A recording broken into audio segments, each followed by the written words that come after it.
Bienvenue sur Africa 24 dans cette nouvelle édition de l'Africa Tonight. Voici les titres de l'actualité. Confirmation des charges contre Laurent Gbagbo ce jeudi. La Cour pénale internationale de La Haye a renvoyé l'ancien chef d'État ivoirien en procès. Il sera jugé pour crime contre l'humanité. Le chef de l'État camerounais et le président de l'Assemblée nationale ivoirienne se sont entretenus ce vendredi.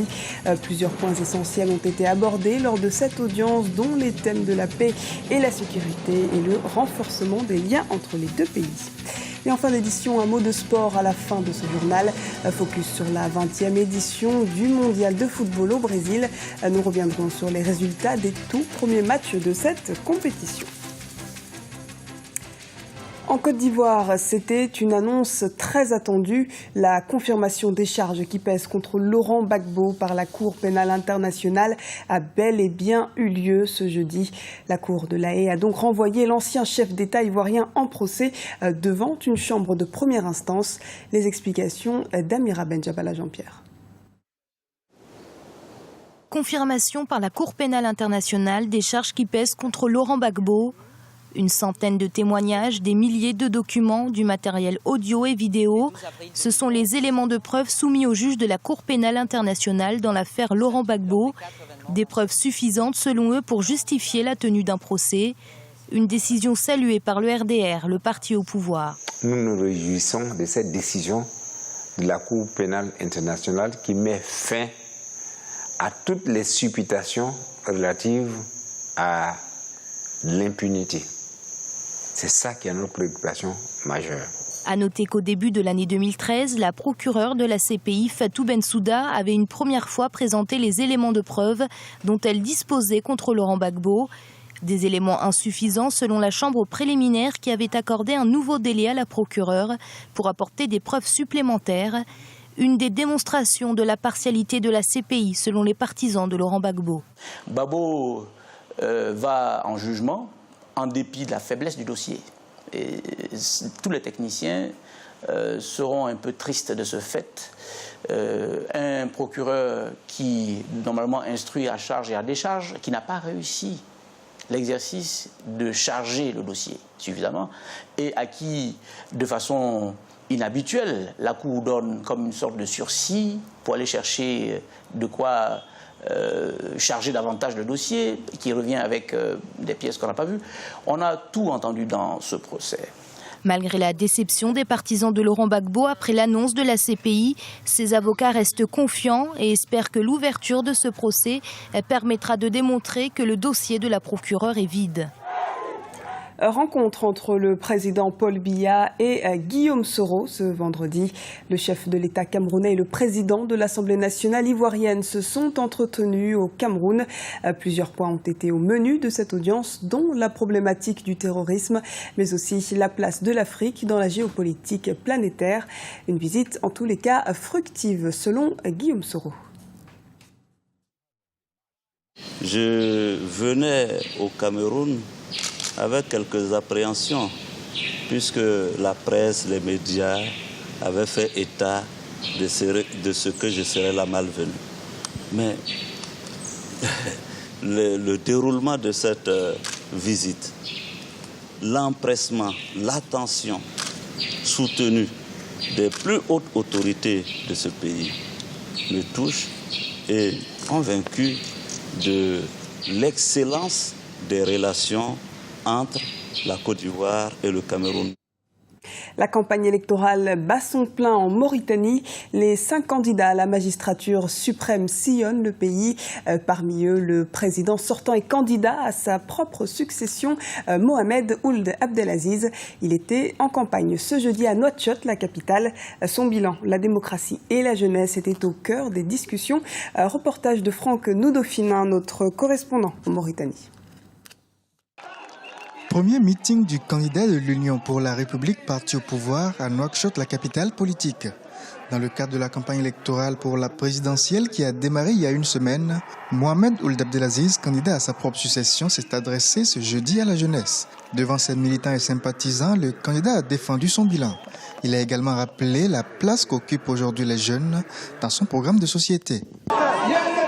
C'est sur vous, la jeune génération, que nous allons baser notre politique de développement. Nous ne pourrons rien faire ici en Mauritanie sans vous, les jeunes. On a mis en place par le passé des politiques pour reconsidérer la place de la jeunesse dans le développement. Mais cette fois-ci, nous irons encore plus loin. Sur le plan politique, le candidat de l'Union pour la République estime que les avancées notées ont permis à la démocratie mauritanienne de se consolider. L'opposition dit aujourd'hui que je suis un dictateur. Chers militants, avez-vous l'impression de vivre sous un régime dictatorial?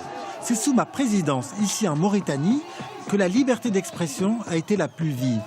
On dit que moi, le général Abdelaziz, je suis venu pour ramener le pays sous un régime arbitraire. Mais vous savez pertinemment que ce n'est pas la réalité. Le président Mohamed Ould Abdelaziz se présente pour un deuxième mandat de 5 ans.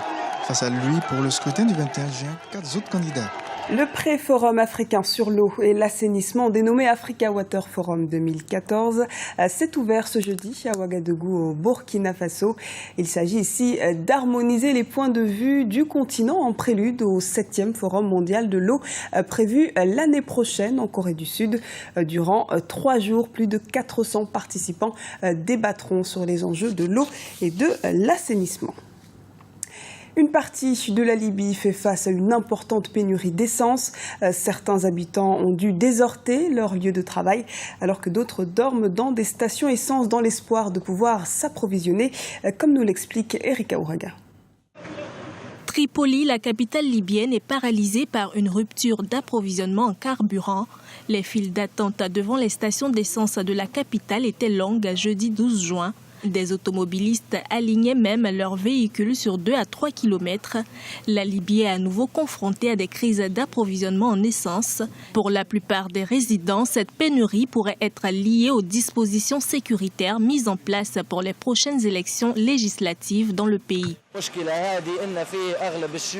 La plupart des stations d'essence sont fermées. Nous ne savons pas quelle est la raison. Ces problèmes sont devenus récurrents à l'approche des élections législatives. De nouveaux problèmes font leur rentrée à chaque nouvelle phase politique, mais la crise de carburant est celle qui a le plus d'impact sur les citoyens.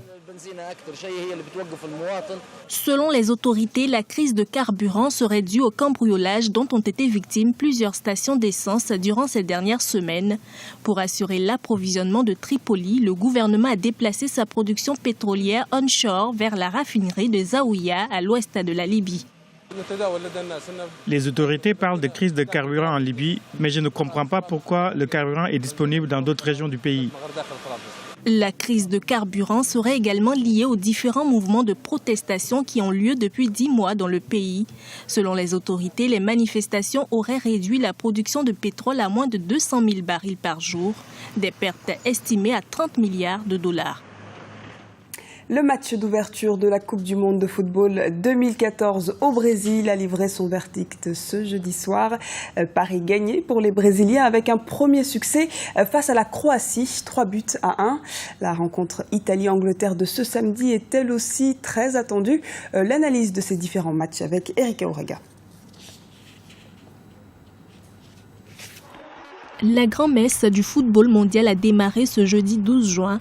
Lors du match d'ouverture de la Coupe du Monde 2014, le Brésil, pays organisateur, était opposé à la Croatie. Vainqueurs 3-1, les Auriverdés ont réussi à imposer leur jeu grâce aux performances des joueurs comme Neymar qui a inscrit un doublé.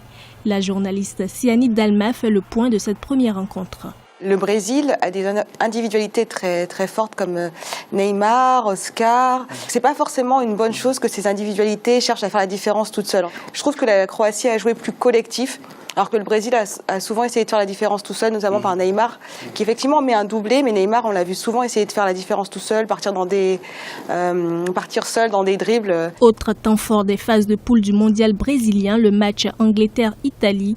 Les deux sélections sont logées dans le groupe D avec le Costa Rica et l'Uruguay. Même si l'équipe d'Angleterre a fait peau neuve avec le renouvellement de certains de ses joueurs, pour la journaliste, la Squadra Azzurra part légèrement favorite.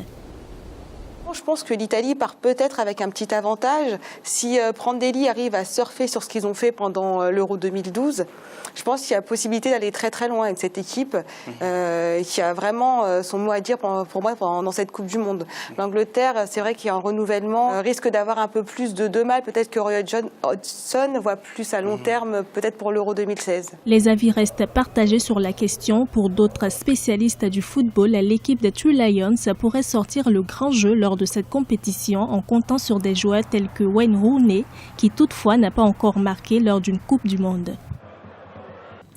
Et avant de clore cette édition, un mot des derniers résultats des matchs de la Coupe du Monde de football de ce vendredi, notamment avec la rencontre Cameroun-Mexique. L'entrée en lice des Africains n'a pas été fructueuse. Pour ce premier match, le Cameroun n'a pas réussi à s'imposer. Les Lions indomptables se sont inclinés 1-0 et se classent 3e du groupe A derrière le Brésil et le Mexique. Et c'est la fin de cette édition. Merci de nous avoir suivis. Retrouvez dans un instant une nouvelle édition de l'Africa Tonight sur Africa 24.